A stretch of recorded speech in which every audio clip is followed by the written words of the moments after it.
Assalamualaikum warahmatullahi wabarakatuh.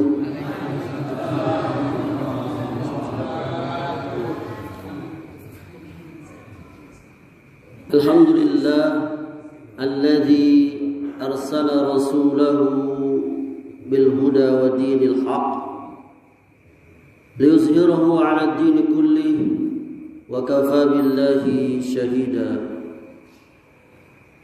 Wa asyhadu an la ilaha illallah wahdahu la syarika lah wa asyhadu anna Muhammadan abduhu wa rasuluh sallallahu alaihi wa ala alihi wasallam. Ayahanda dan ibunda serta saudara dan saudariku pengurus dan jamaah Masjid Ittihadul Muhajirin, semoga Allah senantiasa mengumpulkan kita di dalam kumpulan orang-orang yang berhijrah. Sama seperti nama masjid ini ya, Ittihadul Muhajirin, yakni kumpulan orang-orang yang berhijrah. Sudah hijrah ayah anda? Kok ragu-ragu jawabnya? Ayah anda sudah hijrah? Sudah. Alhamdulillah. Hijrah dari keburukan menuju kebaikan. Hijrah dari dosa menuju pahala. Hijrah dari maksiat menuju amal soleh. Hebat juga nama masjid ini ya. Jadi ada satu ibadah di dalam agama kita yang memiliki kedudukan yang sangat tinggi di dalam Islam, dan dia termasuk ibadah yang agung yang menunjukkan yakni ketergantungan seorang hamba kepada penciptanya di dalam keinginan dia untuk mendapatkan manfaat dan menolak mudarat. Dan juga ibadah ini akan nampak darinya keterkaitan yakni seorang hamba Allah kepada Rabb-Nya, bahwa tiada daya dan upaya melainkan dengan bantuan Allah. Sebagaimana zikir yang telah kita ketahui bersama, la haula wala quwwata illa billah. Tidak ada daya dan upaya melainkan daya upaya yang kita peroleh dari Allah. Ibadah itu adalah ad-du'a, berdoa. Jadi berdoa itu ibadah yang sangat agung, yang sangat besar. Oleh karenanya subuh kali ini judul saya atau tema saya adalah adab-adab dalam berdoa. Adab yang pertama yakni niat yang benar. Jadi hendaklah kita itu berdoa kepada Allah itu adalah dalam rangka kita untuk menegakkan ibadah kepada Allah. Sebagaimana yang kita ketahui bersama, Allah menciptakan jin dan manusia itu untuk beribadah kepada Allah, mentauhidkan Allah. Wa ma khalaqtul jinna wal insa illa liya'budun. Tidaklah aku ciptakan jin dan manusia itu melainkan untuk beribadah kepadaku. Wa'bud rabbaka hatta ya'tiyakal yakin. Beribadahlah kamu, sembahlah Allah itu sampai datang yang kamu yakini. Para ulama ahli tafsir memaknakan apa makna yakin di surah Al-Hijr ayat 99, ayat akhir ini. Yakin di situ yakni al-maut. Jadi kita beribadah kepada Allah itu sampai datang al-maut, yakni kematian. Kematian itulah yang menyebabkan selesai, tamat, yakni kita tidak lagi beribadah, tidak dapat lagi beribadah. Oleh karenanya dalam berdoa itu harus kita niatkan yang benar, niat ibadah.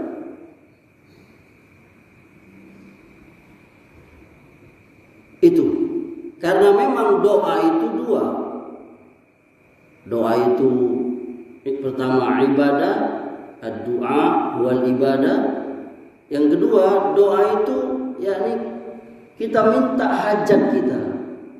Apa hajat itu ibunda? Betul, kebutuhan, permintaan kita.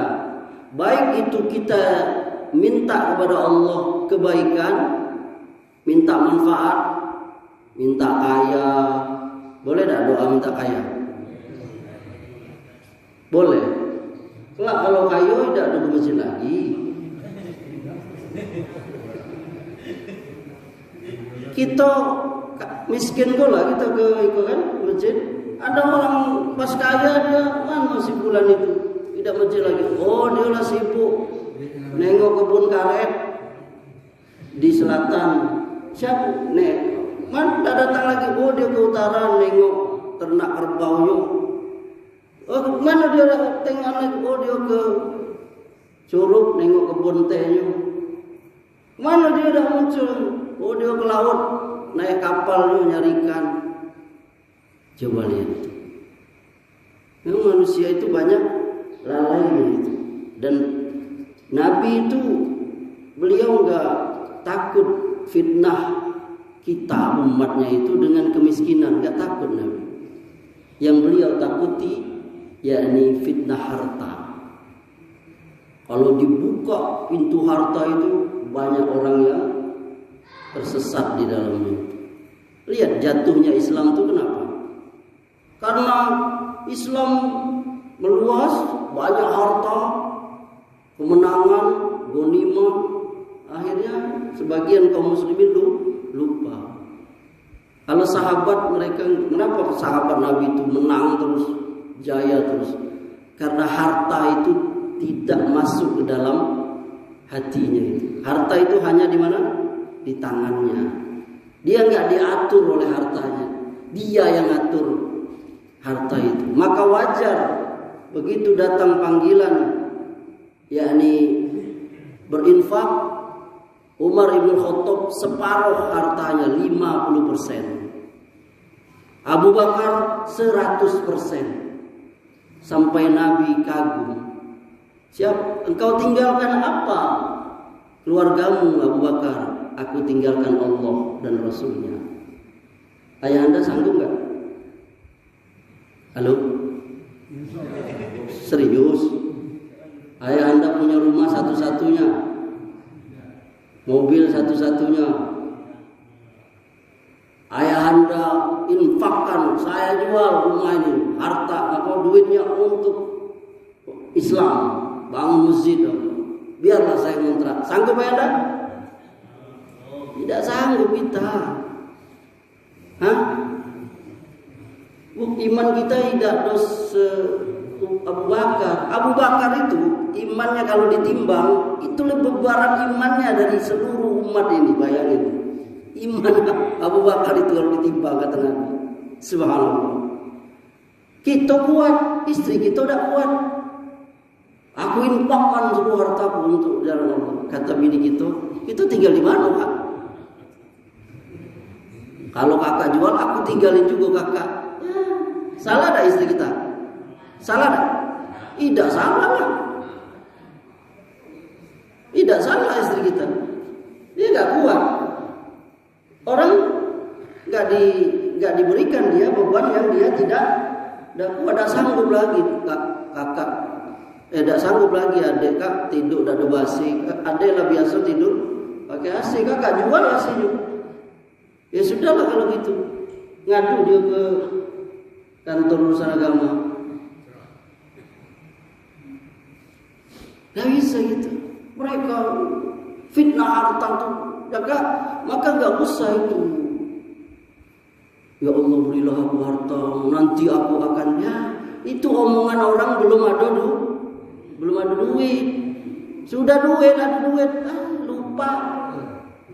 Kata yang gaji 1 juta sama istri, enaknya anda ya kalau punya gaji 2 juta dah. Iya udah Kak. Dikasih oleh Allah 2 juta, cukup dah? Tidak, kata istri Kak. Enaknya anda kalau gaji 4 juta. Iya udah deh. Dikasih oleh Allah 4 juta. Kata suaminya, kurang Pak. Bola gaji kita 8 juta, ya kan? Kasih 8 juta oleh Allah. Macam mana? Kurang juga. Nak beli ini, nak ini. Enak kalau kali 16 juta lah. Kasih duit 16 juga, kurang juga. Tidak akan pernah puas. Karena apa? Sifat kita itu seperti itu. Manusia itu tidak pernah puas. Kata Nabi, manusia itu tidak akan pernah puas kecuali kalau mulutnya sudah berisi tanah. Apa itu? Kalau sudah mati. Kecuali orang-orang yang bersyukur. Kalau orang bersyukur, qanaah, warok, zuhud, dia terima. Dia enggak tertipu oleh dunia ini. Coba kita lihat, banyak orang tertipu dunia ini. Jangankan orang kaya, orang yang miskin tertipu. Kerja dia cuman kerja berat, kuli kasar, tidak meremehkan. Kuli kasar membersihkan got, mengangkat sampah. Bukan mengecilkan, sekali lagi ya, bukan. Ini bagi itibar. Berapalah dianggap hina oleh orang, ya kan? Tapi ninggalin sholat, coba bayangin. Ninggalin sholat, Kalau dia orang kaya, mungkin masih orang kaya lupa. Ini miskin. Makanya Rasulullah katakan lebih orang Allah tuh benci sekali sama orang miskin yang sombong. Kalau orang kaya sombong banyak harta, itu miskin. Sombong. Dan kesombongan mana lagi orang yang nggak taat kepada Allah? Orang yang nggak taat kepada Allah itu sombong. Ini nggak mau sujud, nggak mau menyamakan jidatnya dengan lututnya, dengan ujung kaki, itu sombong yang paling besar itu. Apa itu sombong? Al-kibru batarul haq wa ghamtun nas. Sombong itu menolak kebenaran. As-shalah itu kebenaran, dia tolak, dia tidak kerjakan. Yang saya maksud sholat wajib ya, bukan sholat sunat. Ustaz, saya ini pekerja malam, saya wajib menjaga toko ini, saya wajib menjaga keamanan komplek rumah ini. Kalau nggak ada pencuri, orang yang sedang, saya nggak ikut sholat Ustaz. Sampai pagi saya nggak sholat tarawih. Boleh dah Ustaz? Nggak apa-apa, karena sholat tarawih itu hukumnya hanya sunnah. Mencari nafkah itu wajib. Menjaga maslahat itu wajib. Tapi Anda harus tetap wajib sholat isya gantian itu. Jadi kembali ke tadi ya, betapa banyaknya orang binasa dengan fitnah itu. Kita kembali ke tadi. Jadi doa itu niatnya apa kita? Doa pertama yakni ibadah. Yang kedua kebutuhan kita, yakni mengambil manfaat, minta manfaat dari Allah, yakni seperti tadi, ya Allah berikan aku kaya, berikan aku kesehatan, minta manfaat. Atau kita berdoa menolak mudarat, ya Allah jauhkan aku dari kemiskinan, ya Allah jauhkan aku dari penyakit, dan seterusnya dari kebodohan. Jadi doa itu ada dua, doa ibadah, yang kedua doa kebutuhan kita. Yang kedua, banyaklah berdoa. Allah mengatakan wa qala rabbukum ud'uni astajib lakum innal ladzina yastakbiruna 'an ibadati sayadkhuluna jahannam dakhirin. Allah berfirman, berdoalah kepadaku, niscaya akan aku kabulkan. Ini janji Allah. Sesungguhnya orang-orang yang sombong, yakni tidak mau berdoa kepadaku, tidak mau menyembahku, mereka akan masuk ke dalam jahanam dalam keadaan hina-hina. Jadi Allah Subhanahu wa taala menyuruh kita, ud'uni astajib lakum. Astajib, mustajab, qabul, pasti aku kabulkan. Ibunda, berdoalah kepada sebanyak-banyaknya, pasti dikabulkan oleh Allah.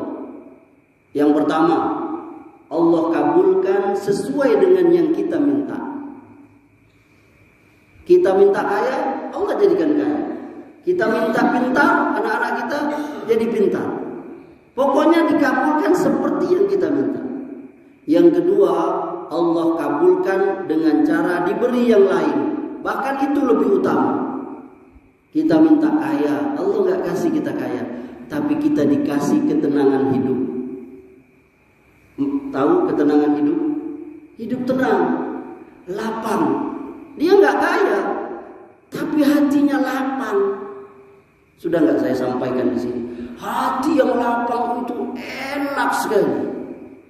Berbeda dengan hati yang sempit. Coba saya tanya sekali lagi, dulu pernah juga kalau saya tanya, Ibunda pakai baju sempit enak nggak?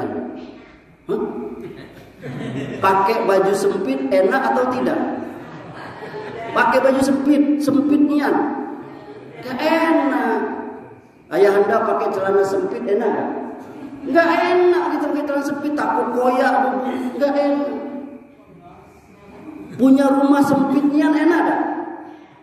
Rumah sempit, berjalan bersenggolan, tidur kayak waktu di dalam perut, gak enak. Tapi coba bayangkan, pakai baju sempit gak enak, pakai celana sempit gak enak, punya rumah sempit gak enak. Coba bayangkan kalau hati yang sempit. Kalau hati yang sempit bagaimana? Lebih tidak enak. Punya kamar sebesar ruangan masjid ini, kalau hatinya sempit, dunia ini ruang kamar sebesar ruangan masjid ini. Bayangkan kamar satu ruangan masjid ini, punya kamar, itu hatinya sempit, ini terasa kecil. Bahkan dunia yang luas ini terasa sempit bagi dia. Kenapa? Karena hatinya, jiwanya sempit. Dia orang yang kufur nikmat, tidak pernah bersyukur atas nikmat. Dia selalu melihat kenikmatan itu di atas kepala orang lain. Gajah di pelupuk matanya tidak terlihat. Tungau di seberang lautan terlihat. Rumput tetangga lebih indah. Dia nggak pernah melihat nikmat yang Allah kasih, nikmat dia lebih besar. Makanya kata Nabi SAW, Ibunda, kalau kamu ingin merasakan nikmat, yakni dunia ini, kamu lihat orang di bawah kamu. Jangan lihat orang di atas kamu. Kalau kita melihat orang di atas, kapan kita nak bersyukur? Kata orang yang jalan kaki, enaknya ndak kalau punya sepeda tinggal goes. Kata orang yang sepeda gue enaknya orang tuh punya motor, ya kan? Kata yang punya motor enaknya dia punya mobil. Kata yang punya mobil enaknya kalau punya helikopter. Kata yang punya helikopter enaknya ndak kayak Nabi Sulaiman bisa naik angin. Tidak pernah bersyukur. Ngapa tahu-tahu? Tidak pernah bersyukur. Nah, kalau kita nengok ke bawah, coba. Kata yang punya helikopter, alhamdulillah, aku bisa diate. Orang di bawah, walaupun jalan macet, aku bisa karena punya helikopter. Kata yang punya mobil, alhamdulillah, aku punya mobil. Walaupun macet, ada AC, dingin ya. Hujan, tidak kebasahan, panas, tidak kepanasan. Kata yang punya motor, alhamdulillah, Aku punya motor, kawan punya sepeda. Kemana-mana harus kuat paha betis. Kata yang punya sepeda, alhamdulillah aku sehat dengan naik sepeda. Dibanding kawan lebih capek kalau jalan kaki. Kata yang jalan kaki, alhamdulillah aku bisa jalan kaki sehat. Kemana-mana jantung aku kuat. Tetangga sebelah bertahun-tahun lumpuh, tidak bisa keluar. Kata yang lumpuh, alhamdulillah aku diberikan oleh Allah lumpuh, yakni ujian sebagai penghapus dosa. Kata Rasulullah, tertusuk duri saja itu menghapus dosa. Aku lumpuh. Cobaan apa lagi yang paling berat? Lumpuh sampai rusak ini pantatku ini karena duduk terus. Bayangkan. Alhamdulillah, aku beriman daripada orang itu. Dia kaya, tidak beriman. Bukankah Allah katakan budak hitam legam beriman itu lebih baik dari wanita cantik molek tapi kafir. Coba lihat itu. Kalau kita melihat itu, selalu kita bersyukur. Buddha. Ya? Pasti aku kabulkan. Jadi Allah mengabulkan doa kita sesuai dengan keinginan kita. Yang kedua, Allah kabulkan kita tadi apa? Tapi dengan cara yang lain. Tadi kita kasih contoh, kita minta kaya tapi nggak dikasih kaya, tapi kita dikasih ketenangan. Dia kaya tapi istrinya cerewet. Kaya dia tapi takut balik ke rumah karena bininya baru masuk pintu, "Kak, kemana?" Dia. Tapi kita walaupun kita tidak miskin, dia tidak. Agak susah kan? Tapi balik rumah istri kita terbentang senyumnya itu, terbentang berlian di giginya itu. Welcome, ahlan wa sahlan, selamat datang. Ya kan? Sugeng rawuh, wahai suamiku, jantung hatiku. Kau capek, aku sudah sediakan air panas, mandilah. Aku sudah hidangkan makan minuman. Selesai itu dipijitnya, lalu suaminya tertidur, subhanallah. Bangun tidur istrinya, suaminya langsung keluarkan ini deh hasil hari ini ya. Ini deh hasil bulan ini. Masya Allah, as-sakinah mawaddah.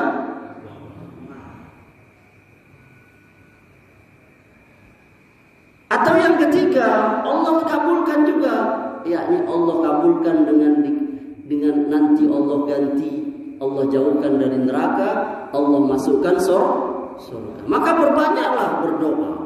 Karena doa itu ibadah. Makin banyak kita berdoa, makin berarti makin banyak kita ibadah.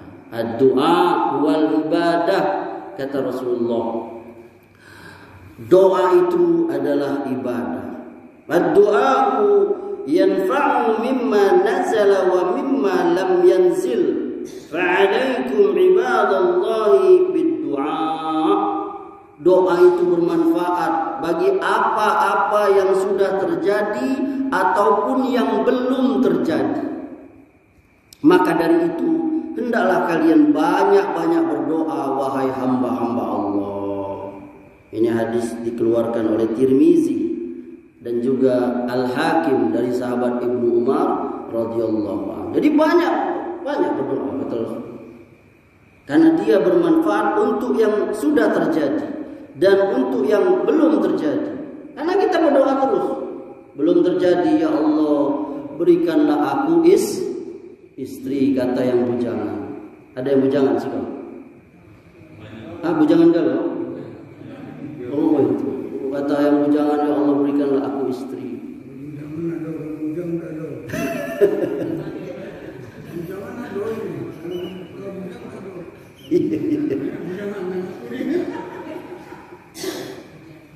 Yang sudah dapat istri, dia berdoa lagi, ya Allah, jadikanlah istriku ini penyejuk hatiku.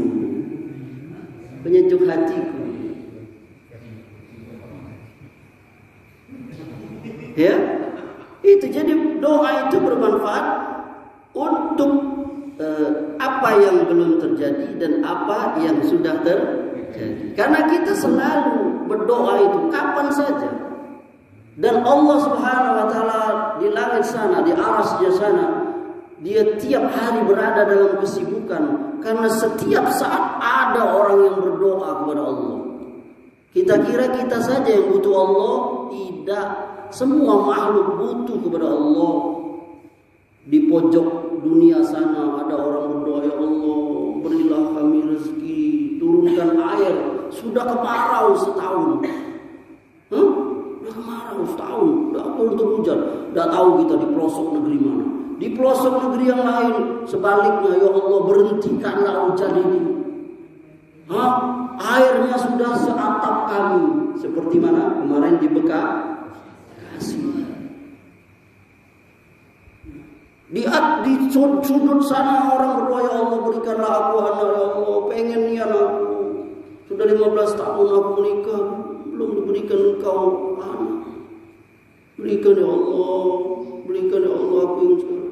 Di pojok yang sana sebaliknya, ya Allah, anak aku ini nakal galau 15 orang ini.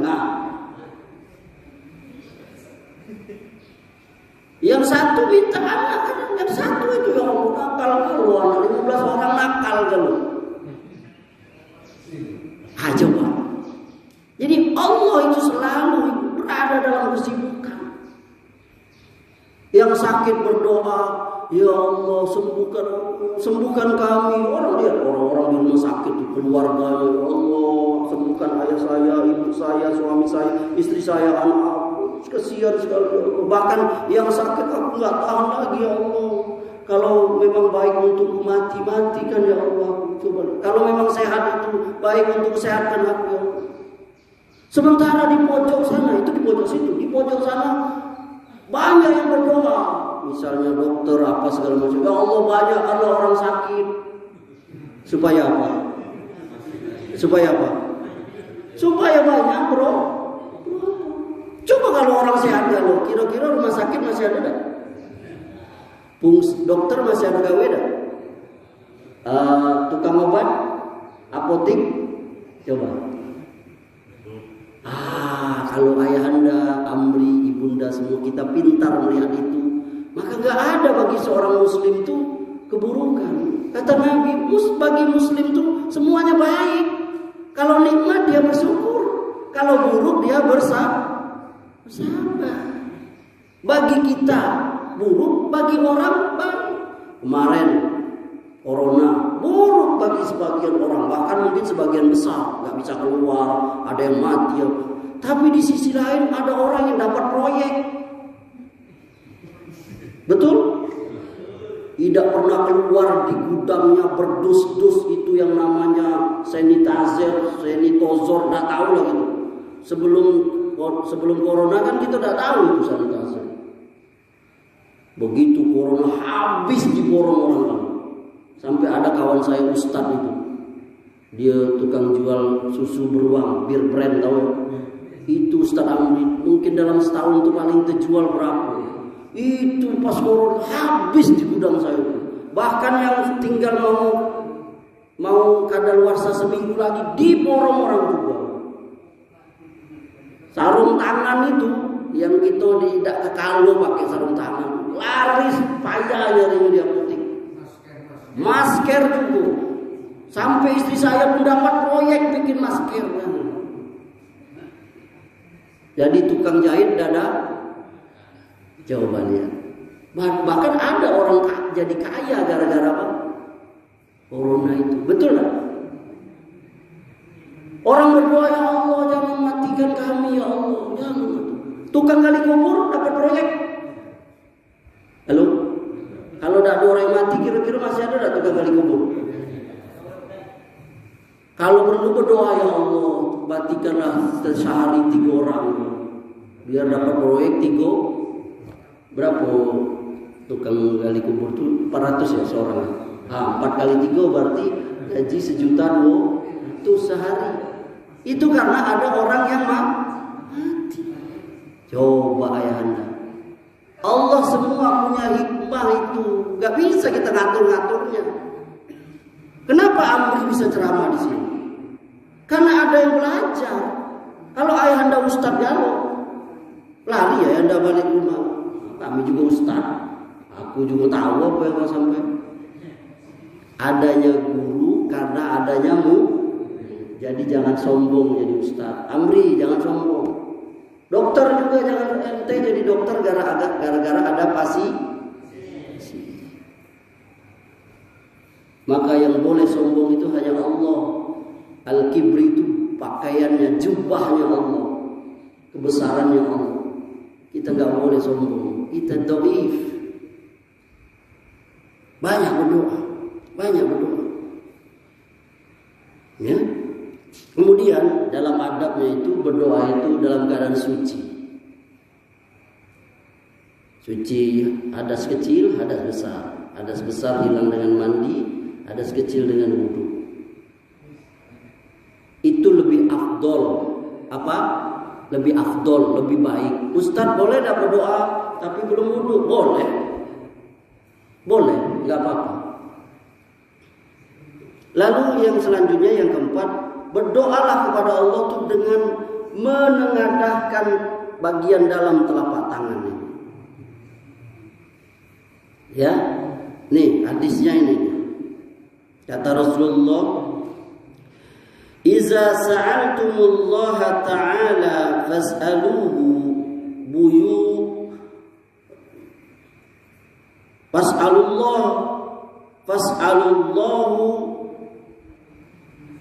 fas'aluhu bibutuni akuffikum wala tas'aluhu bizuhuriha."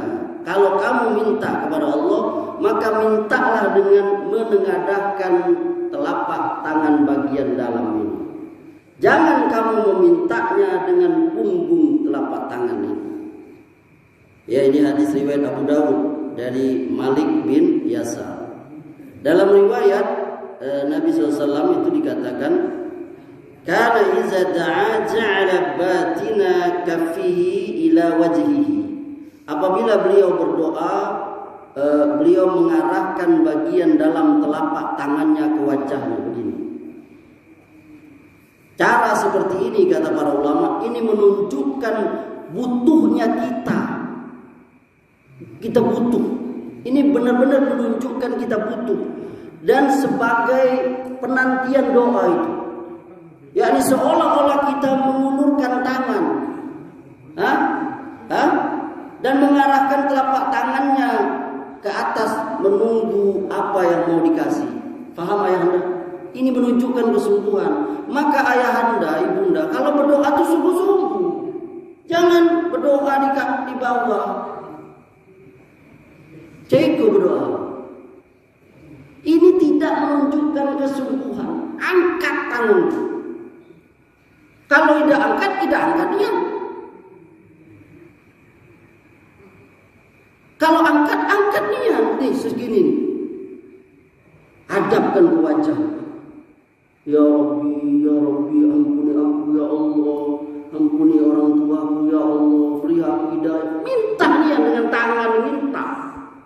Ini menunjukkan kita sungguh-sungguh butuh-butuh. Doa jangan ogah-ogahan. Doa tidak angkat tangan. Doa minta sehat. Tapi pikiran ke panorama.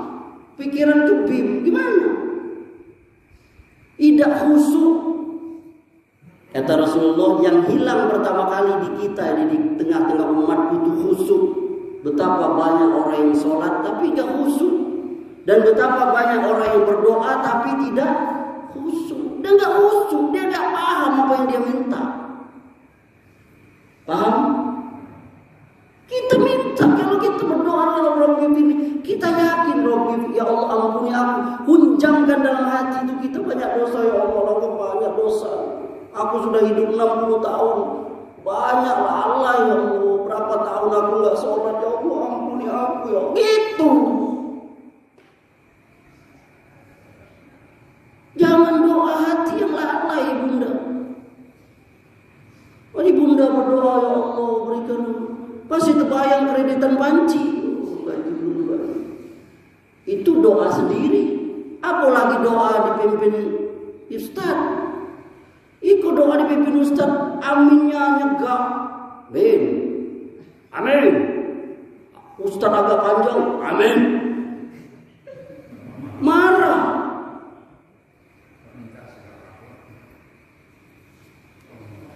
Coba, gimana kita mau dikabul oleh Allah? Itu tidak sungguh-sungguh. Sama seperti ibunda minta kepada suami. Pernah nggak minta sama suami? Coba kalau ibunda mintanya tidak sungguh-sungguh. Bang, belikan apa? Ya kan? Bang, belikan bang. Tidak ada sungguh. Suami juga ada. Tapi kalau ibunda sungguh-sungguh, datang ke suami, menggelendor. Tahu menggelendor? Bong, ya kan? Ikut suami dewek, jangan suami orang. Jangan gelendor suami orang, suami dewek. Belikan lo kalung tuh, ya kan? Lulu hati itu suami itu. Apalagi dipicit-picitnya, dicium-ciumnya, dimasaknya yang enak. Lah hati suami mana yang gak lulu? Ambillah segalanya. Engkau jantung hatiku, engkau permaisuriku. Kenapa? Ibunda sudah ngambil hatinya itu, jantung hatinya. Tapi kalau ibunda ogah-ogahan, mana dapat? Coba lihat Sales, tahu ibunda Sales? Ini ibunda. Coba lihat Sales itu datang ke rumah. Coba lihat Sales itu datang ke rumah. Gimana dia merayu? Ada dia sekali merayu? Tidak ada. Kalau bisa 10 kali, kalau bisa 100 kali. Akhirnya apa? Padahal 3 mejikom di rumah itu, beli lagi 2 jadi 5. Kenapa? Ibunda tergoda. Betul? Apalagi perempuan ini mudah nian, ya pakai rayuan, ya kan? Laki-laki itu kelemahannya di mata. Maka laki-laki melihat wanita yang cantik, wangi, kalah. Aku tahu. Girang sekali. Sementara kalau perempuan kelemahannya di mana?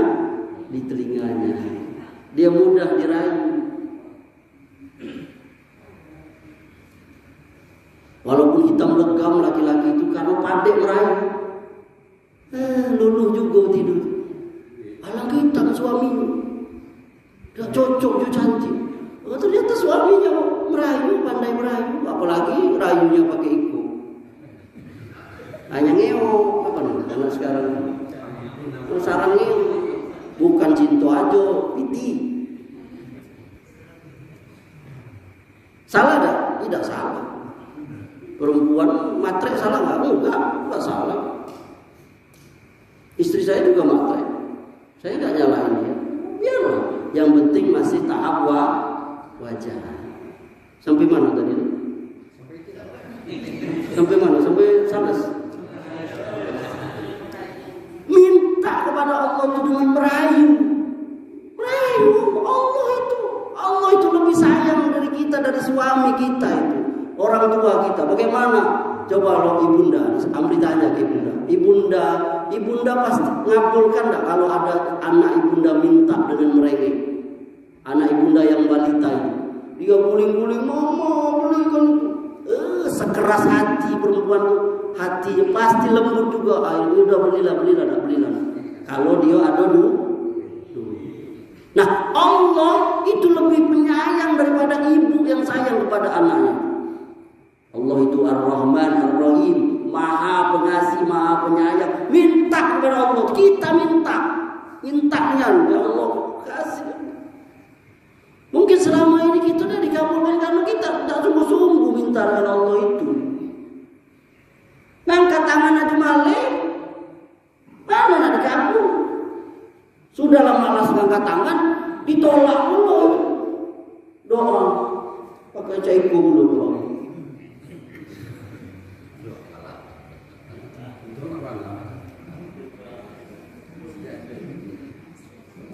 Ngapa udah ditendang lebih jauh lagi. Kita minta juga juga itu, yakni kita minta jauhkan dari bala.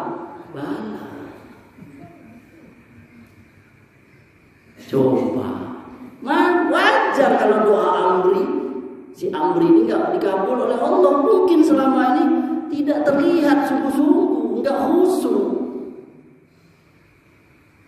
Bahkan di dalam riwayat itu Nabi itu pernah berdoa itu sampai diangkatnya kedua tangannya itu, namanya istighosah, sampai terlihat pangkal ketiaknya.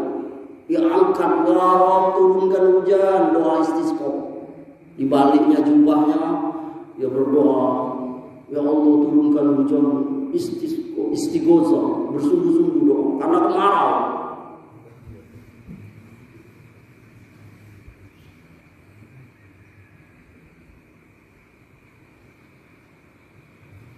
Gimana? Lalu berdoa itu ada adabnya. Dimulai dengan memuji Allah. Ucapkan alhamdulillah. Bismillahirrahmanirrahim. Alhamdulillahirabbil alamin. Wassalatu wassalamu.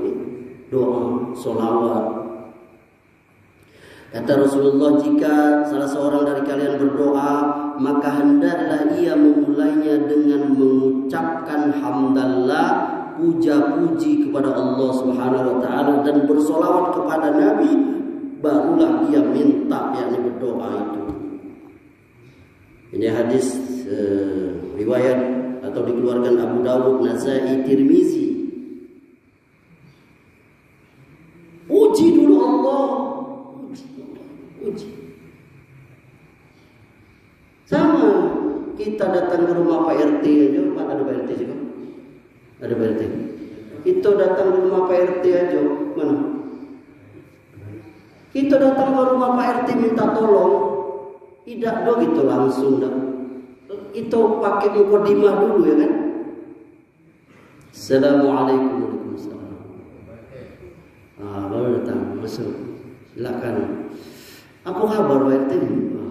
Pak RT tambah gagah aja saya. Insyaallah. Saya lihat sering jalan sama ibu dah. Iya kemana? Oh cerita dulu kan. Dipuji-pujinya Pak RT. Lah 5 menit, 10 menit baru dia. Kata Pak RT cuman mau ke situ. Cari ke Pak RT. Baru aku minta tolong. Aku minta surat pengantar atau aku curhat. Ya kan? Tidak tolong. Assalamualaikum Pak RT, tolong aku nak kata Pak RT aku diusirnya baca itu Pak RT. Apalagi Allah. Manusia suka dipuji, Allah apalagi dia suka dipuji. Dan kalau kita muji manusia, kadang kita kecewa. Ayahanda muji Amri, Amri itu nanti ayahanda lihat keburukan saya. Ternyata si Amri nehi ma'abat, tidak ada apa-apa. Jangan puji manusia, karena anda nggak tahu saya. Kalau anda tahu saya, maka anda akan muntah. Betul ibunda? Suami ibunda ini itu keburukannya ditutupi oleh ibunda.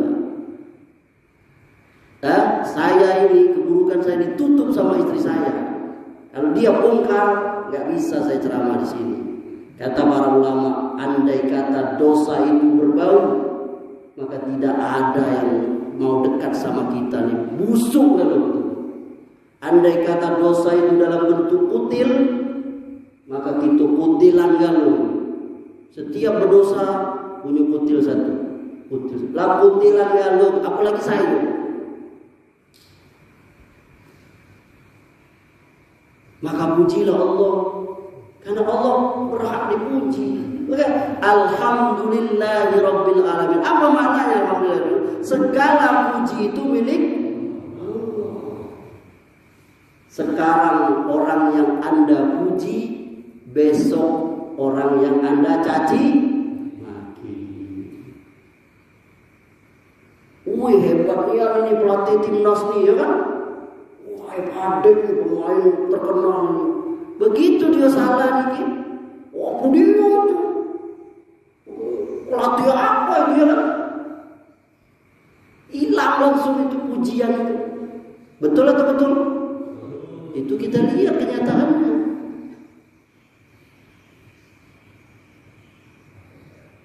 Betapa kita memuji suami kita dulu sebelum menikah. Dia orang yang baik, betul ya Bunda ya? Dia orang yang baik, romantis. Itu belum nikah. Belum nikah, awas deh, ada lubang. Aja tuh dipegang, dituntun. Sudah nikah, aduh. Awas jebrang mas orang. Jatuh video, di mana ngincik mantu kau astagfirullah. Itulah namanya manusia. Cukup udah jam 6 ini. Waduh, masih banyak sebenarnya. Masih banyak baru. Tapi hari udah siang, mungkin ayah anda ibunda ada kegiatan. Kesimpulannya adalah kita minta kepada Allah. Doa saya, jangan lewatkan waktu-waktu yang tersia-sia itu. Saya lihat di sini antara azan dan qomat itu masih banyak yang ngobrol. Azan dan qomat itu salah satu saat ijabah doa. Maka banyak berdoa, banyakkan berdoa. Tidak usah ngobrol. Kecuali kalau penting dia. Kalau pentingnya, apa misalnya Ustaz? Ya, misalnya ada proyek 10 miliar, perlulah. Tapi tidak mungkin pula di masjid kan ngomongin. Tapi kalau sekedar ngomong, kalau ada minggu 1, ya penting itu. Udahlah, kalah sudah. Nanti berjuang lagi. Udah berdoa sama Allah. Antara azan dan banyak doa, minta sekali-kali. Sampai kata Rasulullah, mintalah kamu kepada Allah sekalipun urusan tali sendal yang putus. Nah, coba lihat. Tali ibunda pernah ada tali sendal putus. Itu kata Nabi, minta ganti sama Allah. Subhanallah. Apa tali sendal? Bayangkan. Maksudnya itu minta sama Allah. Maka saya dengan cucu saya, dengan anak saya bilang, ayah untuk belikan sepeda. Saya walaupun nanti kita yang belikannya, tapi suruh dia berdoa sama Allah supaya dia connect dengan Allah. Ajari anak kita doa sama Allah. Walaupun nanti kita yang belikan. Gitu ibu. Jangan lewatkan. Semalam kalau nggak salah doa berlindung dari 4 perkara. Itu innaka hamidum majid. Allahumma inni a'udzubika min azabi jahannam wa min azabil qabri wa min fitnati mahya wal mamat wa min syarri fitnati masiihid dajjal. Doa yang lain, Rabbi firli wa li walidayya warhamhuma kama rabbayani. Dan doa boleh tak bahasa Indonesia Ustaz? Boleh, tapi dalam hati aja. Boleh. Harus assalamualaikum. Waktu hujan, ini kan musim hujan nih. Musim doa mustajab waktu, salah satunya waktu turun hujan. Doa sepanjang hujan berdoa. Doa apa saja Ustaz? Apa saja minta. Coba bayangin tadi itu tali sendal putus, minta sama Allah. Masih banyak, sepertiga malam yang akhir dan seterusnya. Barangkali cukup. Apa ada yang ingin menambahkan atau bertanya? Ada yang bertanya? Ada yang menambahkan? Kalau tidak ada, saya cukupkan sampai di sini. Insya Allah kita lanjutkan di lain kali. Subhanakallahumma wa bihamdika, asyhadu an la ilaha illa anta, astaghfiruka wa atubu ilaik. Wabillahi taufiq wal hidayah. Assalamualaikum warahmatullahi wabarakatuh.